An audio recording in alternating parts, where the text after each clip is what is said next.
এরে আল্লাহর বান্দা, তুমি চতুর্মুখী দুর্বল, খানার বেলায় দুর্বল, ঘুমের বেলায় দুর্বল, মেধার বেলায় দুর্বল, দুনিয়ার লাইনেও দুর্বল, তুমি আখিরাতের লাইনে দুর্বল।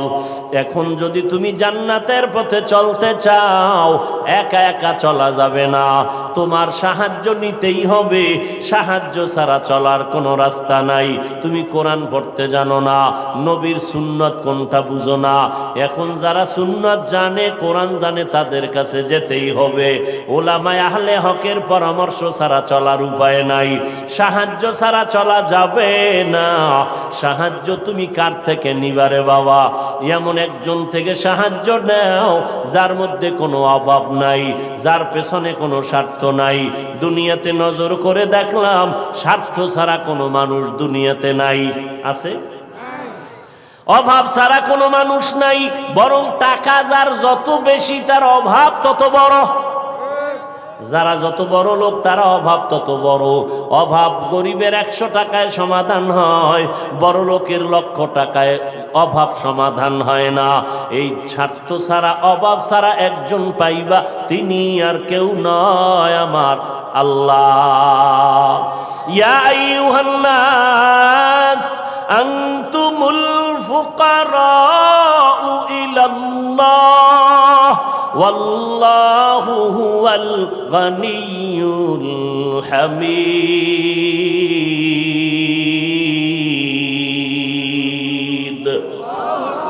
गर तवक्कुल मी कुनी हर सुबह शाम, मेरा सनद रिज़्क़ तू अज़ला मकाम। বাহাদুরি করিও না রে বাবা, অন্যের সাহায্য ছাড়া চলা যাবে না। দোয়াও কিন্তু একটা সাহায্য, দোয়াও সাহায্য। সাহায্য ছাড়া চলা যাবে না। মা বাবায় দোয়া করে, এর সাহায্যে আমরা বড় হয়েছি। মা বাবার ক্লান্ত পরিশ্রমের কারণে আমরা বড় হয়েছি, মা বাবার সহযোগিতায় বড় হয়েছি। কিন্তু স্বার্থ ছাড়া জমিনের মধ্যে কোনো মানুষ নাই, অভাব ছাড়া কেউ নাই। যার কোনো অভাব নাই তিনি হলেন আমার আল্লাহ, যার কোনো স্বার্থ নাই তিনি আমার আল্লাহ। এরে বান্দা, নিজেরে বড় মনে করলে ধ্বংস অনিবার্য। আল্লাহর এক বান্দা বড় আবেদ, আমার নবী সাহাবায়ে কেরামদের ঘটনা শুনাইতেছেন। বড় আবেদ, বনি ইসরাইলের ভেতরে নাম বড়, নাম ডাক বেশি, এত ইবাদত করতেছে। একদিন সিদ্ধান্ত নিয়ে নিল, ঘরের মধ্যে থাইকা ইবাদত একুরেট হয় না, মানুষের সাথে চলাফেরা, মানসিকতা নষ্ট হয়ে যায়। সিদ্ধান্ত নিয়া পাহাড়ের কিনারায় চলে গেল। পাহাড়ের উপরে উঠা ছোট্ট একটা রুম বানাইয়া ওইখানে আল্লাহর বান্দা ইবাদত করে। পাহাড়ের চূড়ায় সাধারণ মানুষ সেখানে যায় না, মন মানসিকতা নষ্ট হয় না। আল্লাহর বান্দা পাহাড়ের চূড়ায় গিয়া ইবাদত করে। ঘরের ভেতরে মা বড় একা, আম্মা জান ঘরের মধ্যে বসে মোটামুটি জীবন যাপন করে। সন্তান আসে না, ইবাদতের মজা পাইয়া পাহাড়ের চূড়ায় উঠে ওখানে ইবাদত করে।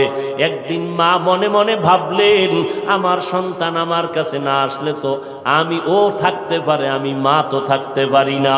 কারণ আমি মা, সন্তানের আমি গর্ভ ধারণ করে কত কষ্ট করেছি।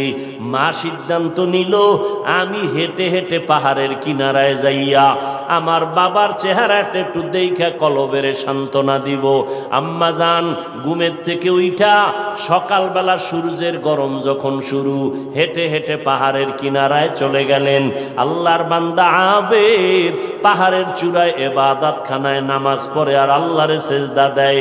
আম্মা জান পাহাড়ের কিনারায় যাইয়া সূর্যের আলোতে উপরে তাকাইতে কষ্ট হয়, হাতটাকে কপালের সামনে নিয়ে ছায়া দিয়া উপরে হালকাভাবে তাকাইয়া এরপরে ডাক দিলেন, এই সন্তান, আমি তোর মা পাহাড়ের কিনারায় আসছি, একটু দেখা দাও। আমি মা তোমার চেহারাটা দেখার জন্য পাগলের মতো হয়ে গেলাম। আল্লাহর বান্দা পাহাড়ের উপর থেকে মায়ের কণ্ঠের আওয়াজটা শুনছে। এমন সময় ডাক দিছে মা, যেই সময় আল্লাহর বান্দা নামাজে দাঁড়ানো। চিন্তায় পড়ে গেল, এখন কি মায়ের ডাকে সাড়া দিব নাকি আমার মাওলার সাথে আমি কথা বলবো। সিদ্ধান্ত নিয়েই বান্দা মায়ের ডাকে আর সাড়া দেয় নাই, নামাজে দাঁড়ায় গেল, নামাজের ভিতরে মশগুল হয়ে গেল। আম্মা জান দীর্ঘ টাইম কষ্ট করে দাঁড়াইয়া সন্তান যখন সাড়া দেয় না, মা হালকা একটু কষ্ট নিয়ে বাড়ির মধ্যে রওয়ানা। বাড়িতে চলে আসলেন, ঠিক আছে বাবা তুই ইবাদত করো, ওখানে থাক, আমার ডাকে সাড়া দিলি না, দুঃখ নিয়ে চলে গেলাম। মা বাসায় চলে গেল, কিন্তু মায়ের চোখে ঘুম হয় না। সন্তানের প্রতি যে মায়ের এত মায়া, ওই মায়ের সন্তান মায়ের মায়া কখনো বুঝবে না। যদি সন্তানগুলো মায়ের কষ্ট বুঝতো, জীবনে কোনো সন্তান মায়ের কষ্ট দিতে পারত না, মায়ের চোখের পানি ফালতে পারত না। মা রাতের বেলা ঘুমাইতে পারে না, কষ্ট বুকের চাপা দিয়া। আবার পরের দিন মা বলে না, আজকে আবার একটু যায় বাবারে ডাক দেই, দেখিনি একটু চেহারাটা দেখতে পারি, কলিজাটা ঠান্ডা করতে পারি। আবার আম্মা যান দ্বিতীয় দিন চলে গেলেন সূর্যের গরমে, পাহাড়ের কিনারায় যাইয়া হাতটারে কপালের কাছে নিয়ে আবার ডাক দিছে, ও সন্তান তোমার মা ডাকতেছে, আসো একটু পাহাড় থেকে আইসা মায়ের কাছে দেখা দিয়া যাও, কলিজা ঠান্ডা করো। সন্তান এখনো নামাজে দাঁড়ানো, এবারও চিন্তা করলো আমি মায়ের ডাকে সাড়া দিব নাকি আমি নামাজের মধ্যেই থাকব। সিদ্ধান্ত আগের মতোই অটল, নামাজ আমি ছাড়ব না, মায়ের ডাকে কোনো সাড়াও দিব না। মা দ্বিতীয় দিনের মতো কষ্ট পাইয়া বিদায় নিয়ে বাসায় চলে গেলে, কিন্তু মা মনেরে বুঝাইতে পারে না সন্তানের কষ্ট কখন মন থেকে যায় না। এরে আল্লাহর বান্দা, স্বামী আর স্ত্রী এক জায়গায় ঘুমায়, হঠাৎ একদিন তাকায় দেখে স্ত্রী বালিশে মাথা লাগাইয়া গুনগুন গুনগুন করে কান্না করে। আব্বা জান জিজ্ঞাসা করে, বিবি কাঁদো কেন? কয় তোমার ঘুম তুমি ঘুমাও, আমি মনের দুঃখে কাঁদি। বলে কি দুঃখ? তোমার জানার দরকার নাই। মা চায় বাবায় জানো, না জানে তো বাবাও দুঃখ পাবে। স্বামী বেচারা কয় না, বলো তুমি কেন কাঁদো? আমার মনে বড় কষ্ট লাগতেছে। কেন কাঁদো বলো? মা চোখের পানি ছেড়ে কয়, স্বামী আমার সন্তানের জন্য আমি জীবনটা বিলায় দিলাম। আজকে 7টা দিন হয়ে গেছে সন্তান আমারে মা বলিয়া ডাক দেয় না। আমি পাগলের মতো হয়ে গেছি। বলে কেন ডাকে না? বলে সন্তান একটা অন্যায় করতেছিল, আমি একটু ধমক দিছি, সন্তান রাগ করে আর আমার সাথে কথা বলে না। ঘরে আইসা প্লেটটা নিয়ে খানা খাইয়া পেছনের দরজা দিয়ে চলে যায়, আমার দিকে তাকায় না। এবার বাবায় বলে, বিবি তুমি আরামে ঘুমাও, সন্তানের চিন্তায় ঘুম নষ্ট করিও না। আজকে না কালকে সন্তান বুঝতে পারলে তোমার কাছে আইসা মাপ চাবে। মা ডাক দিয়ে কয়, স্বামী আমার, তুমি আমারে যত বুঝাও, আমি যতবার খানার প্লেট নেই আমি খানা মুখে দিতে পারি না, তোমারে বুঝাইতে পারি না। আমার খানার থেকে ঘুমের থেকে সন্তানের মা ডাকে এত মজা। সন্তান যখন আম্মু বলিয়া ডাক দেয়, কলিজা ঠান্ডা হয়ে যায়। ও সন্তানেরা, ওই মা বাবা যারা কবরে রাইখা আজকে বাহাদুরি করো রে বাবা, ওই আল্লাহর বান্দি দ্বিতীয় দিনও কষ্ট পাইয়া বিদায়, কিন্তু রাতের ঘুম নাই, মনের মধ্যে বড় কষ্ট। নবীজি সাহাবায়ে কেরামদের সামনে ঘটনা বলেন আর কাঁদতেছেন। সাহাবায়ে কেরামরাও কান্নার আওয়াজ। মায়ার নবী বলেন, ও সাহাবায়ে কেরাম, ওই মা তৃতীয় দিন আবার চলে গেল পাহাড়ের কিনারায়, যাইয়া ডাক দিছে, বাবা একবার না দুইবার না, তৃতীয়বারের মতো আমি তোমার দরজায় এসে গেলাম, একটু পাহাড় থেকে নাইমা সারা দাও।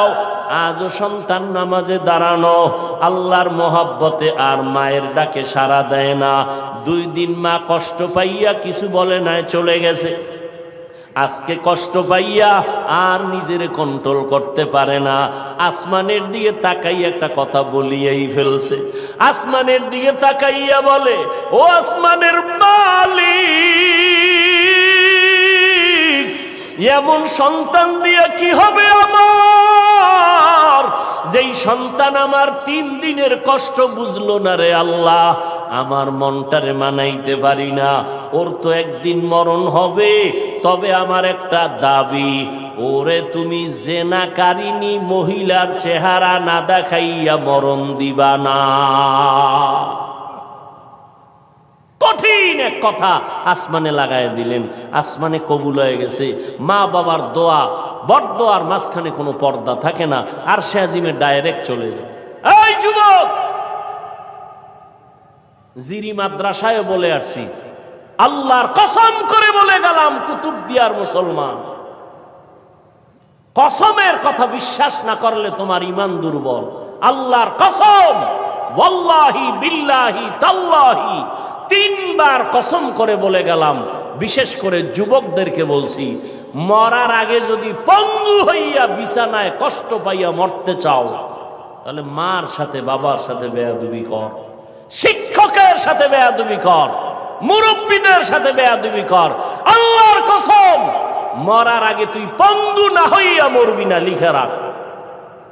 আমার কথাটাকে যদি অবিশ্বাস করো, তোমার ঈমান চলে যাবে, কারণ আমি 3 বার কসম খেয়ে বলে গেছি। এখন তুমি পণ্ডিতেরা প্রশ্ন করবা, হাফিজ সাহেব তুমি মনের রাগে বললা না, তুমি দলিল নাও। ক্বালান নবিয়্যু সাল্লাল্লাহু আলাইহি ওয়া আলিহি ওয়া সাল্লাম, ইসনানি ওয়াজ্জিলুহুম আল্লাহু ফিদ দুনিয়া আল বাগয়ু ওয়া উকুকুল ওয়ালিদাইন, আও কামা ক্বালান নবিয়্যু আলাইহি সালাতু ওয়াস সালাম। আল্লাহর নবী বলেন, 2টা অন্যায় দুনিয়াতে এমন আছে, যেই 2টা অপরাধ করলে মরার আগে জমিনে শাস্তি হবে। কয়টা অন্যায়? কি আপনাদের খারাপ লাগতেছে? মোনাজাত দিয়ে দিব? আমার তো কষ্ট, অনেক কষ্ট, মাইকটাও সুন্দর না, তারপর আপনাদের মহব্বতে কথা বলতেছি গলা ফাটাইয়া, কি করার। তারপর আপনারা বসলে একটু আমি কথা ফিনিশিং দিয়ে আসতেছি, আর একটু সামনে আগাবো। আল্লাহ সবাইকে কবুল করেন। মদিনার নবী বলেন, 2টা অপরাধ আছে, যদি দুনিয়াতে করো মরার আগে শাস্তি হবে, মরার পরে নয়। 1 নাম্বার অপরাধের নাম জুলুম, 2য় অপরাধের নাম হলো মা বাবার সাথে বেয়াদবি। যারা মা বাবার সাথে বেয়াদবি করবে, নবী বলেন তাদের শাস্তি হবে মরার আগে দুনিয়ার জমিনে। যারা জুলুম করবে, ওস্তাদের ইজ্জতের উপর আঘাত করবে, ভাইয়ের উপরে জুলুম করবে, বোনের উপরে জুলুম করবে, প্রতিবেশীর উপরে জুলুম করবে, গরিবের উপরে জুলুম করবে, এই জালেমের বিচার আমার আল্লাহ মরার আগেই করে নিবেন। ও আল্লাহর বান্দারা, মা যখন কথাটা বলেই ফেললেন, আসমানে কবুল হয়ে গেল। কি বরদোয়া করলেন? মা গেছেন, ভুলে গেছেন? জেনাকারিনী মহিলার চেহারা না দেখাইয়া মারবা না।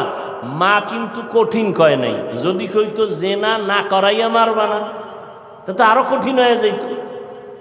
মা একটু পাশ কাটায় বললেন, ও জেনা টেনা করবে না, কিন্তু জেনাকারিনী মহিলার চেহারা দেখে মরবে, এটাও একটা অভিশাপ। এক তো মহিলা দেখবে না, কারণ আমার বাচ্চা তো ইবাদত করে পাহাড়ের চূড়ায়, সে কোনো নারী দেখবে না, কিন্তু দেখতে গেলেও যেন নামাজি না, একটা জেনাকারিনী নারী দেখবে। পুরা বনি ইসরাইলের মাঝে প্রশংসা, পাহাড়ের চূড়ায় আল্লাহর বান্দা এত পরিমাণ ইবাদত করে যে তার ইবাদত আল্লাহর প্রতি এতটা অগাধ বিশ্বাস, পৃথিবীর কেউ তাকে আল্লাহর থেকে বিন্দু পিছপা ঘটাতে পারবে না, গাফেল করতে পারবে না। ওই এলাকার এক সুন্দরী মহিলা, রূপসী, সে কয় এত প্রশংসা তারে কেউ আল্লাহর থেকে আলাদা করতে পারবে না। কয় না, কেউ পারবে না। কয় আমি পারবো। সুন্দরী মেয়ে বলে আমি পারবো। এই মেয়ে হাঁটতে হাঁটতে ওই পাহাড়ের চূড়ায় উঠছে, উঠা দেখে আল্লাহর বান্দা নামাজে দাঁড়ানো। ওর কামি শুধু আল্লাহর সেজদা দেয়, নামাজে দাঁড়ায়, তেলাওয়াত করে, দিয়ে কাজ চলতেছে, নামাজ আর নামাজ আর নামাজ। ওই মহিলা আল্লাহর আবেদ বান্দার সামনে দাঁড়ালো, যেই সূরাটা ধরলে আল্লাহর বান্দার নজর চলে আসবে, জিনা করার জন্য বাধ্য হবে, এমন কৌশল কোনোটা বাদ দেয় নাই মহিলা। কিন্তু তাকায় দেখে আল্লাহর বান্দা একটা নজর কোনো দিকে ডান বাম করে না, নিচের দিকে নজর, আল্লাহর মোহব্বতের ভিতরে মশগুল। বলবেন মহিলা হাতটা ধরবে না, রে বাবা এটা সম্ভব না। আল্লাহর উপরে ভরসা কইরা যারা চলবে এদের গায়ে টাচ করার ক্ষমতা কোনো বাহাদুরের নাই। যদি হাত বাড়ায় তোর হাতটা সাথে সাথে বাঁকা হয়ে যাবে। ইব্রাহিম নবী বিশ্ব সুন্দরী সারাকে নিয়ে যাইতেছিল মিশরের উপর দিয়া। জালেম বাদশা খবর পাইয়া সুন্দরীর টাইনা নিয়ে আসছে। ইব্রাহিম নবী গাছতলায় বয়ে খায়, আল্লাহ আমি না নবী, আমার স্ত্রীর উপরে যদি আঘাত করে চরিত্রের, তা আমার নবুয়তের হালাত কি হবে? আল্লাহ কয় হেফাজত আমি করব, তোমার ভয় লাগে? তোমার অন্তর্চক্ষু খুলে দিলাম, ওই বাদশা জালেম তোমার স্ত্রীর সাথে যা করবে তুমি গাছতলা বয়ে সব দেখবা। জালেম মিয়া আসল রুমের মধ্যে ঢুকাইয়া যখন হাত বাড়াইছে, হাতটা বাঁকা হয়ে গেছে, অবশ হয়ে গেছে। একবার, দুইবার, তিনবার পরে বেডি ইব্রাহিম নবীর স্ত্রীর কাছে মাপ চাইছে। মাপ চাইয়ে কয়, তোমার মধ্যে এমন কি পাওয়ার, আমি হাতটা আগাইয়া গেলেই বাঁকা হয়ে যায়? এই মহিলা, তোমার মধ্যে পাওয়ার কি? আমার মধ্যে কোনো পাওয়ার নাই, একটা পাওয়ার, আমি আল্লাহর একজন নবীর স্ত্রী। তাই নাকি? বলে হা। কই সে নবী? বলে গাছতলায়। ডাকো, সম্মানের সাথে ডাকো, মাফ করে দাও আমাকে, অন্যায়ের থেকে মাপ চাইলাম। এইবার বাদশাহ ডাইকা নবীরে মেহমানদারি করাইয়া ওই বাদশার এক খাদেমা হাজেরা এরে দিয়ে দিল ইব্রাহিম নবীর খেদমতে। সন্তান টন্তান নাই, শুইনা দিয়ে দিছে। ইব্রাহিম নবী বিবাহের বন্ধনে আবদ্ধ কইরা এরপরে সে 80 বছরের পরে মাওলা একটা সন্তান দিলেন ইসমাইল নামে। তাও প্রথম স্ত্রীর থেকে নয়, দ্বিতীয় স্ত্রী হাজেরা আলাইহাস সালাম থেকে। তো মহিলা পাহাড়ের চূড়ায় উঠা আল্লাহর বান্দার সামনে যত অপকৌশল করার প্রয়োজন করছে, কিন্তু বান্দার দিলকে তার দিকে আকৃষ্ট করতে। এই যুবক, বুঝো কিছু, তুমিও মুসলমান, আর তোমার মন আকৃষ্ট করবে কিভাবে? তুমি আকৃষ্ট আর একজনকে করতেছ। একজনকে করলে তো হইতো যে হ্যাঁ একবারই মাইয়ার মন আকৃষ্ট করে বিয়ে করে জীবন চালায়। তুমি করতে করতে 10টা মাইয়ার জীবনের উপরে আক্রমণ করেছ। এর ঝাল আল্লাহ দুনিয়ায় মিটাবে, মরার পরে না। জুলুম করেছ নারীর ইজ্জতের উপরে, বিচার হবে মরার আগে, রসুলের হাদিস। মহিলা এবার সার্থক না ব্যর্থ দেখছেন নি? আপনারা এরকম বেউস, পাহাড়ের চূড়ায় মহিলা কি সার্থক না ব্যর্থ? সার্থক। ব্যর্থ হয়ে গেল, পুরুষের সাথে দুর্বল হয়ে গেল, পারল না জিততে। নাইমে আসে নিচে, কয় যখন সোজা ভারী নেই, এবার বাঁকা তোরে ঠিক করুন। বাঁকা কি? নিচে নাইমা চলে গেল। ওই পাহাড়ের পাশে একটা বিশাল খোলা ময়দান, ময়দানের ভিতরে একটা রাখাল বকরি চড়ায়। ওই রাখালকে ধরলো, রাখালের সামনে যাইয়া অপকৌশল করে রাখালের সাথে জিনা করেছে এই নারী। একটা ছেলে সন্তান হয়ে গেল। ছেলে সন্তানটা হাতের মধ্যে নিয়া ওই বেশ্যা নারী এলাকায় ঘুরে আর কয় বাচ্চা হলো ওই পাহাড়ের চূড়ায় আবেদওয়ালা বান্দার বাচ্চা। দেখছেন নি কারবার? ঘুমাইতেছেন আপনারা না? হ্যাঁ, যে ওয়াজ চলে এত পুরানো ওয়াজ আপনারা সবাই জানেন, ঘুমাইলেই হয়। বাচ্চা কার জানেননি? কার কার? আর মহিলা প্রচার করে কার? আল্লাহ জানেনি। মায়ের বরদোয়া একদিক, ওদিকেও আল্লাহর কাছে কাঁদতেছে। দুই দ্বিমুখী সংঘর্ষ চলতেছে। একদিকে মা কইছে যে না কারিনী মহিলার চেহারা দেখাও, ওদিকেও আল্লাহরে ডাকতেছে যেন ইজ্জত নষ্ট না হয়। মহিলা যখন এই বাচ্চা নিয়ে মানুষের কাছে কান্দে আর কয় বাচ্চা ওই তোমগো আবেদের, তোমরা যার এত গুণগান গাইছো ওই বাচ্চা, জিনার বাচ্চা, অবৈধ বাচ্চা।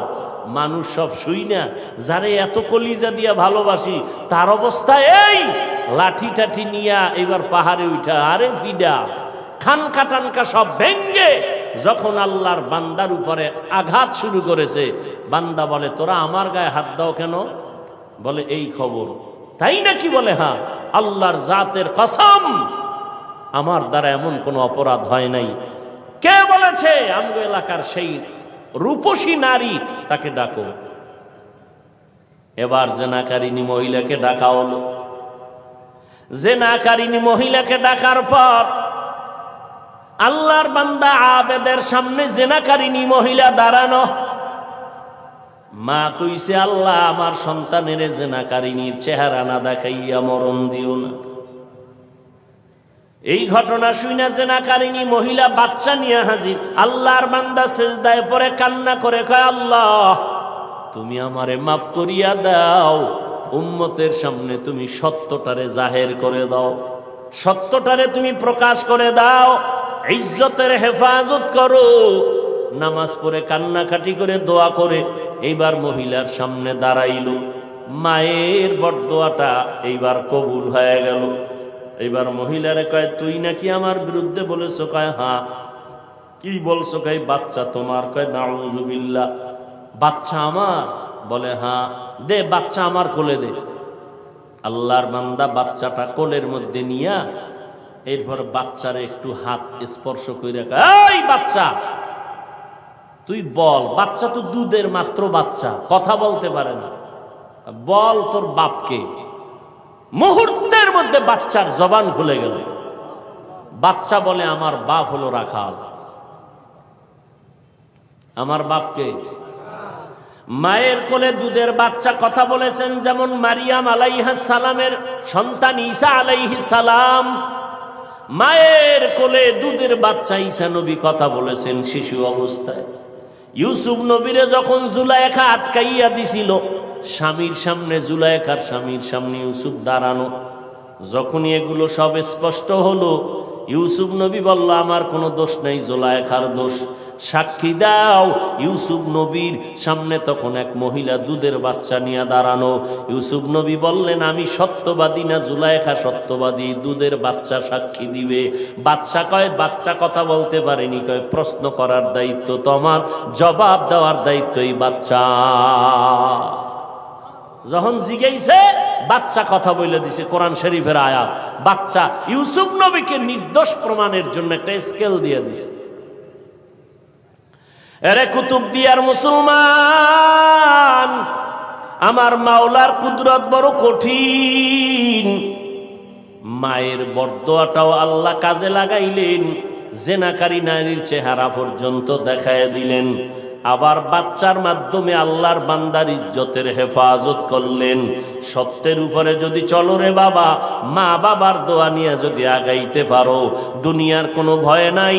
হালাল খাইয়া চলবা, আল্লাহ বিজয়ের মালা গলায় পরায় দিবেন। কয়দিন আর দুনিয়ায় বাহাদুরি করবারে বাবা, আল্লাহ যদি সমুদ্রে একটু হুকুম করে একটু গরম হয়ে যা, রাতের ঘুমের মধ্যে 1 মিনিট লাগবে না। কুতুবদিয়ারে ধ্বংস করার জন্য 1 মিনিটও লাগবে না। আল্লাহ কয় বান্দা আমার স্মরণ কর, আমি আল্লাহর কাছে সাহায্য চাও। সাহায্য কেমনে চাইবা? ধৈর্য আর নামাজের মাধ্যমে সাহায্য প্রার্থনা করো। আজকে আমাদের ভেতরে ধৈর্যের বড় অভাব, নামাজের বড় অভাব। ও যুবকেরা, ও পর্দার আড়ালের আম্মা জানেরা, আজকে নামাজের এত বয়ান, এক বেলার নামাজ ছেড়ে দেওয়ার কোনো সুযোগ নাই। ও যুবক, এক বেলার নামাজ ছাড়ার কোনো কায়দা নাই, অথচ তুমি নামাজ পড়ো না রে বাবা। আজকে আমি তোমাকে কিন্তু এই কথা বলি নাই আমগো মতো হুজুর হইয়া যাও, পাঁচকল্লি মাথায় দাও একবারও বলি নাই, কওমি মাদ্রাসায় পড়ো তাও বলি নাই, স্কুলের লেখাপড়া বন্ধ করো তাও বলি নাই। বরং বাবা তুমি চাকরি করো, ব্যবসা করো, স্কুল কলেজে পড়ো, কোনো বাধা নাই। ওখানে থাইকা আল্লাহর হুকুম নবীর তরিকা মতো নামাজ পড়ো। মা বাবার দোয়া নিয়ে সামনে আগাও, ওলামায়ে কেরামের পরামর্শ নিয়ে চলো, নবীর সুন্নতের মালা গলায় লাগাও। খবরদার, কপাল পোড়া যদি হইয়াই থাকো তাহলে কিন্তু তোমার কপাল দুনিয়াতেও শেষ, আখিরাতেও শেষ। কিছু কপাল পোড়া এমন আছে বুঝাইলে উল্টা আমারে বুঝানোর চেষ্টা করে। যদি কই ভাইজান টুপি কেন পরো না, ও তো বলা দরকার ভাই হুজুর টুপি মাথায় দেওয়া দরকার, নবীর সুন্নত, এটা তো কোনো পিসাবের সুন্নত না, নবীর তরিকা। হুজুর আমি পারি না, দোয়া করবেন, চেষ্টা করব। কিন্তু কিছু নেমক হারাম বেপরোয়া আল্লাহর বান্দা, এদের জবাবটা এমন অহংকারী জবাব। কয় হুজুর টুপি মাথায় না দিলে অসুবিধা কি? টুপির মধ্যেই কি ইসলাম?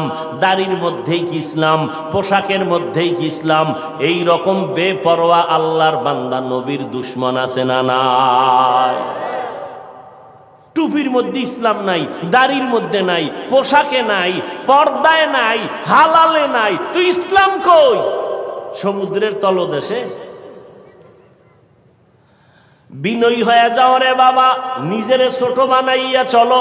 কোন আলেম যদি বলে বাবা নামাজ কেন পড়ো না, তোমার জবাব থাকবে হুজুর নামাজ অবশ্যই পড়া দরকার, আমি চেষ্টা করি পারি না, একটু দোয়া কইরা দেন সামনের থেকে যেন নামাজ ধইরা ফালাইতে পারি। বিনয়ের সাথে দোয়া চাওয়ার চেষ্টা করো, অপরদিকে মা বাবার দোয়া নিয়ে আগাও।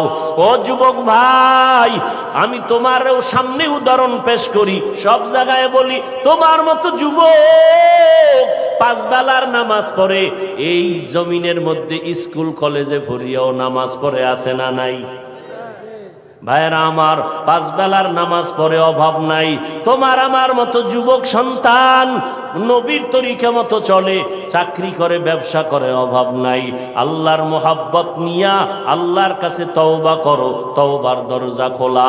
মনে মনে বলো হে আল্লাহ আর নামাজ ছাড়বো না, বেপরদায় চলবো না, মা বাবাকে কষ্ট দিব না, ওলামায়ে কেরামের পরামর্শ নিয়ে চলবো, নবীর তরিকায় চলবো, ওলামায়ে কেরামের পরামর্শ নিয়ে চলবো, নবীর সুন্নাত মেনে চলবো।